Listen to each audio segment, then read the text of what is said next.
আসসালামু আলাইকুম everyone, it's me Kohinoor Asha. Welcome to my mini blog. আজকে দেখাচ্ছি ছোটো মেয়ে ওর ভেবেছিলাম তো ডাক্তারি পাশ করে ফেলেছে, ইন্টার্ন করছে, পড়ালেখা শেষ, কিন্তু তার তো পড়াই শেষ হয় না, সারা জীবনে মনে হয় পড়তে হবে। এখন সে আবার এফসিপিএসের জন্য প্রিপারেশন নিচ্ছে ফার্স্ট পার্টের জন্য, তা এখন তার আবার একটা নতুন টেবিল লাগবে। তো যাই হোক, ডিফারেন্স হচ্ছে এইটাইতে, আগে সব কিছু আমি করে দিতাম, এবার সে নিজে বানালো নিজের ইন্টার্নশিপের টাকা থেকে জমিয়ে।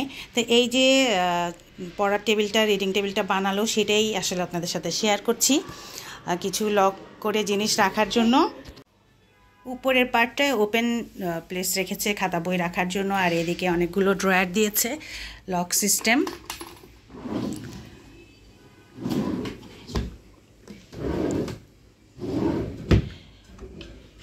এই তো এরকম করা। টোটাল 4টা লক দিয়েছে। আর ওরা একটা জিনিস ভুল করেছে, ওর রিকোয়ারমেন্ট ছিল এটা একটা ড্রয়ার দেওয়ার, যেন ল্যাপটপটা রেখে লক করে রাখতে পারে, কিন্তু যারা বানিয়েছে ওরা আসলে বুঝতে পারেনি। তো পরে নাকি এটা ঠিক করে দিবে, কারণ এটা ড্রয়ার হয়নি, ওরা যে ল্যাপটপের কথা শুনেছে ওরা এটাকে কিবোর্ড রাখার জন্য করে দিয়েছে, কিন্তু ও চেয়েছিল এটাকে ড্রয়ার, যেন ল্যাপটপটা ও রেখে লক করে রাখতে পারে।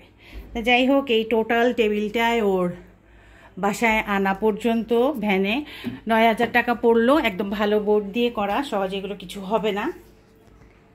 তো সেটাই আপনাদের সাথে শেয়ার করলাম। আসলে ছেলেমেয়েরা বড় হয়ে গেলে আস্তে আস্তে অনেক কিছু নিজেরা করে ফেলতে পারে, আমাদের উপর চাপটা একটু কমে যায়। এখন তো মাত্র ঢুকালো ঘরে, ওর রুমের মধ্যে।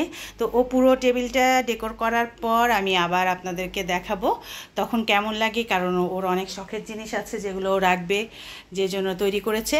তো সেগুলোও আপনাদেরকে দেখানো হবে। তা আলহামদুলিল্লাহ, সবাই দোয়া করবেন আমার মেয়ের জন্য, আমাদের সবার জন্য। আল্লাহ হাফেজ।